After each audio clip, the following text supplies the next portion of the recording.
कई महीनों से स्वर्ण मंदिर को आतंकवादियों ने अपने कब्जे में ले रखा था। यह धार्मिक स्थल अब एक किले में तब्दील हो चुका था। भारत सरकार के सामने दो विकल्प थे, बातचीत या विनाश। लेकिन ऑपरेशन ब्लू स्टार की यादें अब भी देश को डराती थीं। इस बार रणनीति अलग थी। इस बार ऑपरेशन होगा खामोश, सटीक और निर्मम।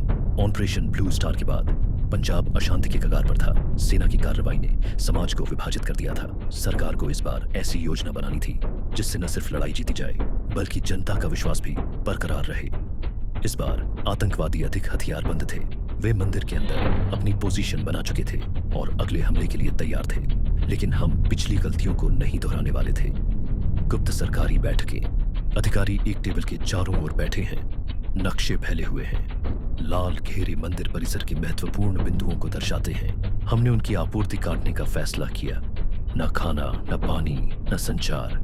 ये एक घेराबंदी थी, सुव्यवस्थित और सोची समझी। ये ऑपरेशन ब्लू स्टार जैसा नहीं होने वाला था। सरकार ने अरावली पहाड़ियों में स्वर्ण मंदिर का एक मॉडल बनाया जहां एनएसजी कमांडो ने अभ्यास किया। ऑपरेशन से महीनों पहले इसकी योजना बनाई गई थी। आतंकवादियों को अलग थलग करने के लिए हर छोटी बड़ी रणनीति पर चर्चा की गई और फिर ऑपरेशन शुरू हुआ। स्वर्ण मंदिर की घेराबंदी इस बार दुनिया देख रही थी। कोई टैंक नहीं, कोई बड़ा विनाश नहीं, सिर्फ ठंडी सटीक योजना। मंदिर के अंदर आतंकवादी अपने हथियार तैयार कर रहे हैं। उनकी आंखों में थकान और बेचैनी है। एक आतंकवादी रेडियो ट्रांसमिशन सुनता है, उसका चेहरा उतर जाता है। सरकार ने उनकी सारी बचने की राहें बंद कर दी थीं। आतंकवादी, हमें एहसास हुआ कि हम फंस चुके हैं। न खाना, न रास्ता। वे बस हमारे टूटने का इंतजार कर रहे थे। यह कोई युद्ध नहीं था, यह धैर्य की परीक्षा थी। एक एक करके उनकी पकड़ ढीली पड़ती गई।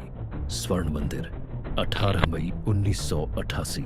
कमजोर और थके हुए आतंकवादी हाथ ऊपर उठाकर बाहर निकल रहे हैं। सुरक्षा बलों ने मंदिर परिसर को अपने नियंत्रण में ले लिया है। भारी मात्रा में हथियार जब्त किए गए हैं। यह ऑपरेशन बिना बड़े रक्तपात के समाप्त हुआ। कुल 200 आतंकवादियों ने आत्मसमर्पण कर दिया है। 41 मारे गए। इस बार स्वर्ण मंदिर को उतनी क्षति नहीं हुई जितनी 1984 में हुई थी। ऑपरेशन ब्लू स्टार से हमने एक सबक सीखा था, केवल ताकत से जीत संभव नहीं। इस बार हमने रणनीति अपनाई और बिना मंदिर को युद्ध भूमि में बदले जीत हासिल की। लेकिन क्या यह वाकई पंजाब के काले दौर का अंत था या यह इतिहास में बस एक और मोड़ था?